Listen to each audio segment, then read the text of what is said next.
اسلام سے اگر حضرت علی علیہ السلام کی تلوار اور ام المومنین ملکۃ العرب سیدات الکونین حضرت خدیجہ تل کبریٰ سلام اللہ علیہ کی دولت کو نکال دیا جائے تو پھر اسلام عرب کی پہاڑیوں پر دوڑتا ہوا نظر آتا ہے اور رسول صلی اللہ علیہ وآلہ وسلم نرگائے آدھا میں گھرے ہوئے صدائیں بلند کرتے دکھائی دیتے ہیں۔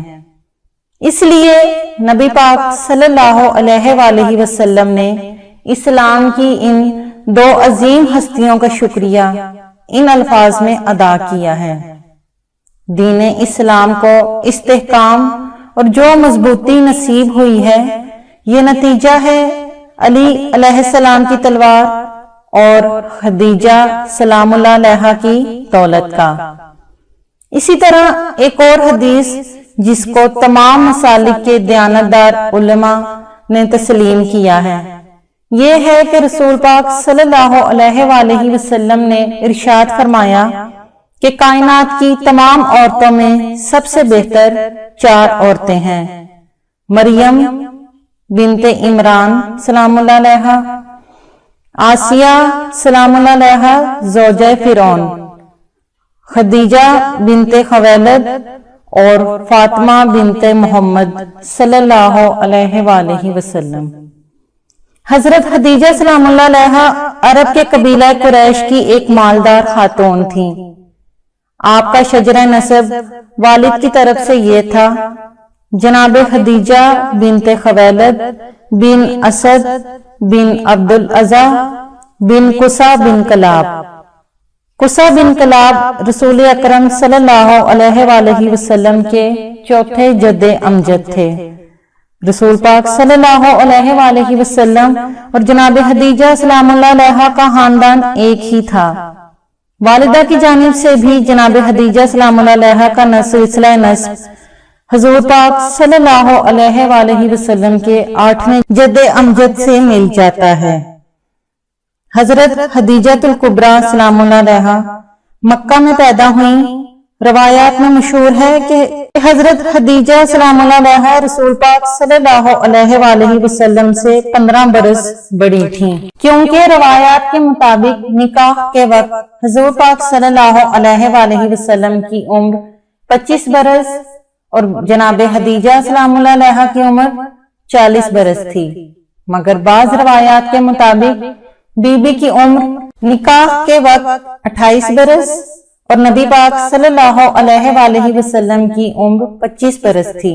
اس حساب سے حضرت خدیجہ سلام اللہ علیہ کی ولادت عام الفیل سے 3 سال قبل ہوئی، جو کہ 567 عیسوی بنتا ہے۔ حضرت خدیجہ سلام اللہ علیہ کے والدین کا وصال بھی ان کی کم سنی میں ہی ہو گیا تھا، ماں باپ کا سایہ اٹھ جانے کے باوجود۔ حضرت خدیجہ سلام اللہ علیہ کے اندر وہ تمام عمدہ عادات و خصوصیات موجود تھیں جو کسی شریف ترین عورت کے لیے ضروری ہوتی ہیں۔ آپ بہت سی صفات عالیہ کی مالک تھیں اور سب سے بڑی صفت ان کی مہربان شخصیت تھی۔ نادار اور مستحق لوگوں کے لیے ان کے دل میں ایک خاص محبت اور مہربانی تھی۔ بی بی خدیجہ سلام اللہ علیہ مسیحی علماء سے رابطہ رکھتی تھیں۔ انہی میں سے ایک ورقہ بن نوفل تھے جو کہ آپ سلام اللہ علیہ کے چچا زاد بھائی تھے اور عالم اور دانش مند تھے، اور وہ آسمانی کتابوں میں درج آخری نبی کے ظہور کی بشارتوں سے آگاہ تھے۔ جناب خدیجہ سلام اللہ علیہ ورقہ بن نوفل کے بہت زیادہ قریب تھیں اور ہر مسئلہ میں ان سے مشورہ بھی کرتی تھیں۔ اس نظر سے جناب خدیجہ سلام اللہ علیہ ورقہ سے ظہور نبی آخر الزمان صلی اللہ علیہ وآلہ وسلم کے بارے میں سوال کیا کرتی تھیں۔ جناب خدیجہ سلام اللہ علیہ کی ایک اور خصوصیت یہ بھی تھی کہ آپ ایک باہوش، عقل مند اور مدبر خاتون اور ادیبہ کے ساتھ ساتھ شاعرہ بھی تھیں۔ جناب خدیجہ سلام اللہ علیہ کے وہ اشعار اور قصیدے جو بعثت سے 15 برس پہلے شان رسول خدا صلی اللہ علیہ وآلہ وسلم میں لکھے گئے تھے، اس بات کی گواہی دیتے ہیں کہ ادبی لحاظ اور ذہنی تفکر کے اعتبار سے جناب خدیجہ سلام اللہ علیہ کتنی بلند تھیں۔ جناب خدیجہ سلام اللہ علیہ اپنی ذہنی صلاحیتوں اور انتھک کوششوں کی وجہ سے تجارت کے ذریعے ایک امیر ترین خاتون بن گئی تھیں۔ ان کی دولت اس زمانے میں بے مثل اور بے نظیر تھی۔ انہوں نے اپنی ساری دولت تبلیغ اسلام اور اسلام کی سربلندی کے لیے صرف کر دی۔ حضور پاک صلی اللہ علیہ وآلہ وسلم نے فرمایا، جتنا فائدہ مجھے مال خدیجہ نے پہنچایا اتنا کسی اور کے مال نے نہیں پہنچایا۔ تاریخ دانوں نے جناب خدیجہ سلام اللہ علیہ کی دولت پر 3 مظاہر کو اس طرح بیان کیا ہے۔ 400 غلام اور کنیزیں آپ سلام اللہ علیہ کے گھریلو اور تجارتی کاموں میں مصروف رہتے تھے۔ 80,000 اونٹ تجارتی مال لے کر عرب اور مصر وغیرہ کی طرف محو سفر رہتے تھے۔ حضرت خدیجہ سلام اللہ علیہ کا محل ریشم کے پردوں اور تنابوں سے مزین تھا۔ ورقہ بن نوفل جو جناب خدیجہ سلام اللہ علیہ کے چچا زاد بھائی تھے، جانتے تھے کہ نبی آخر الزمان ایک قریشی عورت سے شادی کریں گے جو اپنے قبیلہ کی سردار ہوگی۔ اس لیے وہ جناب خدیجہ سلام اللہ علیہ کو کہتے، تمہاری شادی ایسے شخص سے ہوگی جو زمین و آسمان میں بلند ترین اور شریف ترین ہوگا۔ انہی دنوں جناب خدیجہ سلام اللہ علیہ نے خواب میں دیکھا کہ چاند آسمان سے نیچے اترا اور میرے قریب آ کر رک گیا۔ اس کے بعد اس کے کچھ حصے ہو گئے۔ ورقہ بن نوفل نے اس کی تعبیر یہ بیان کی کہ خدیجہ تمہاری شادی پیغمبر اسلام صلی اللہ علیہ وآلہ وسلم سے ہوگی اور ان سے تمہاری اولاد بھی ہوگی۔ جناب خدیجہ سلام اللہ علیہ اپنے تجارتی قافلوں میں خدمات کے لیے ملازم رکھتی تھیں جو کہ سربراہ قافلہ کی نگرانی میں تجارت کیا کرتے تھے۔ سربراہ قافلہ آپ سلام اللہ علیہ کا خاص نمائندہ ہوتا تھا۔ جناب خدیجہ سلام اللہ علیہ کو حضور پاک صلی اللہ علیہ وآلہ وسلم کے بارے میں علم ہوا کہ آپ تمام عالم عرب میں صادق اور امین مشہور ہیں، تو آپ صلی اللہ علیہ وآلہ وسلم کو تجارتی قافلے کے ہمراہ ملک شام کا سفر کرنے کی پیشکش کی، جو کہ حضرت محمد صلی اللہ علیہ وآلہ وسلم نے قبول کی۔ دوران سفر جناب خدیجہ سلام اللہ علیہ کا غلام میسرہ اس قافلہ کا سربراہ تھا۔ میسرہ نے مشاہدہ کیا کہ دوران سفر گرمی میں 2 فرشتے اپنے پروں سے سایہ کر دیتے تھے اور سورج کی تمازت حضرت محمد صلی اللہ علیہ وآلہ وسلم کو نہ پہنچتی تھی۔ واپسی پر اس نے اپنے مشاہدات اور تجارت میں بے بہا نفع کا ذکر بی بی خدیجہ سلام اللہ علیہ سے کیا۔ ان تمام باتوں سے متاثر ہو کر بی بی نے محمد صلی اللہ علیہ وآلہ وسلم سے ملاقات کی اور آپ کو شادی کی پیشکش کی۔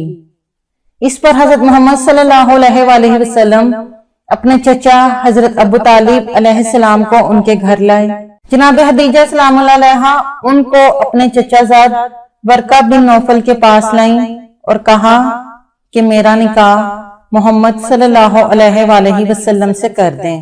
ورقہ نے اس کو قبول کیا اور حضرت ابو طالب علیہ السلام نے ان مقدس ہستیوں کا نکاح پڑھا اور جناب خدیجہ اور محمد صلی اللہ علیہ وآلہ وسلم کی شادی انجام پائی۔ جناب خدیجہ سلام اللہ علیہ نے حضور صلی اللہ علیہ وآلہ وسلم کی خدمت میں عرض کی، اپنے گھر تشریف لائیے، میرا گھر اب آپ کا گھر ہے، میں تو بس آپ کی کنیز ہوں۔ اس طرح جناب خدیجہ سلام اللہ علیہ نے اپنا گھر اور اپنا مال و دولت حضور صلی اللہ علیہ وآلہ وسلم کے قدموں میں رکھ دیا۔ ان مقدس ہستیوں کا نکاح حضور پاک صلی اللہ علیہ وآلہ وسلم کی بعثت سے تقریباً 15 برس قبل ہوا تھا۔ بی بی نے شادی کے بعد ہر موقع پر حضور صلی اللہ علیہ وآلہ وسلم کا بھرپور ساتھ دیا۔ جب آپ صلی اللہ علیہ وآلہ وسلم پر پہلی وحی نازل ہوئی اور آپ صلی اللہ علیہ وآلہ وسلم گھر تشریف لائے تو اس بار بھی نبوت کی تصدیق سب سے پہلے حضرت خدیجہ سلام اللہ علیہ نے ہی کی تھی اور آپ صلی اللہ علیہ وآلہ وسلم کو اپنے بھرپور تعاون کا یقین دلایا تھا۔ اس طرح حضرت خدیجہ سلام اللہ علیہا پہلی خاتون ہیں جنہوں نے اسلام قبول کیا تھا۔ جناب خدیجہ سلام اللہ علیہا کی اولاد کے بارے میں مختلف روایات ملتی ہیں جن میں اختلاف پایا جاتا ہے۔ ایک روایت یہ ہے کہ جناب خدیجہ سلام اللہ علیہا کے 2 بیٹے قاسم اور عبداللہ تھے۔ یہ دونوں بیٹے بچپن میں ہی وصال کر گئے تھے۔ رسول خدا صلی اللہ علیہ وآلہ وسلم کی بیٹیوں کے بارے میں بھی اختلاف پایا جاتا ہے۔ تاریخ میں زینب و کلثوم کو آپ صلی اللہ علیہ وآلہ وسلم کی بیٹیاں کہا گیا ہے، جبکہ یہ حقیقت کے برعکس ہے۔ یہ دونوں جناب خدیجہ سلام اللہ علیہا کی بہن خالہ کی بیٹیاں تھیں جن کی کفالت بی بی خدیجہ سلام اللہ علیہا نے کی تھی۔ جناب خدیجہ سلام اللہ علیہا کے بطن اطہر سے بی بی فاطمہ الزہرا سلام اللہ علیہا کا ظہور مبارک 20 جمادی الثانی شیب ابی طالب کی قید سے تقریباً 1.5 برس قبل بعثت کے 5ویں برس ہوا تھا، جب قریش مکہ نے حضور صلی اللہ علیہ وآلہ وسلم اور ان کے خاندان کا معاشی اور سیاسی بائیکاٹ کیا تو گھاٹی شیب ابی طالب میں ناز و نام اور شاہانہ مزاج میں پلی اور بڑی ہوئی۔ جناب خدیجہ سلام اللہ علیہا نے آپ صلی اللہ علیہ وآلہ وسلم کا مکمل ساتھ دیا اور اس موقع پر ہر قسم کی تکالیف برداشت کی۔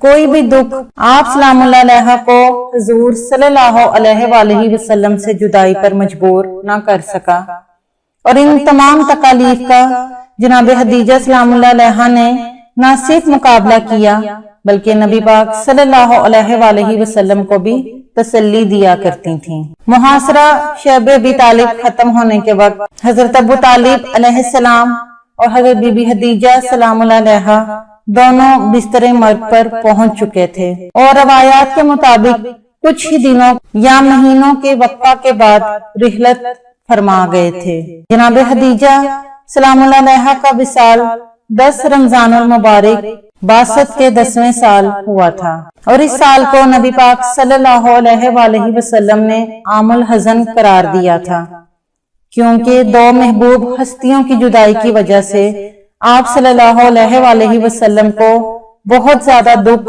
اور ملال ہوا تھا۔ جناب خدیجہ سلام اللہ علیہا کی قبر مبارک مکہ کے قبرستان معلیٰ میں ہے۔ مسلمانوں نے 727 ہجری میں مزار بنایا، لیکن بعد میں حکومت وقت نے شرک کا نام دے کر مزار کو مسمار کر دیا۔ افسوس کہ یہ قبرستان بھی قبرستان بقیع کی طرح ویران ہے، اور زائرین کو ان قبروں کا صحیح علم بھی نہیں ہے۔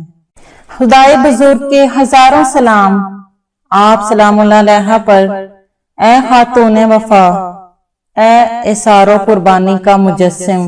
آپ سلام اللہ علیہ پر پیغمبروں، اماموں، شہداء، اولیاء اور تمام عالم اسلام کی طرف سے لاکھوں درود و سلام۔ آپ سلام اللہ علیہ نے قربانیاں دے کر اور مصائب برداشت کر کے عورت کے کردار کو ہمیشہ کے لیے درخشاں کر دیا۔ یہ اعزاز آپ سلام اللہ علیہ کے ہی لیے ہے کہ محمد صلی اللہ علیہ وآلہ وسلم کی شریک حیات ہیں اور جناب فاطمہ الزہرا سلام اللہ علیہ کی والدہ ہیں اور 12 امام علیہ السلام کی جدہ ہیں۔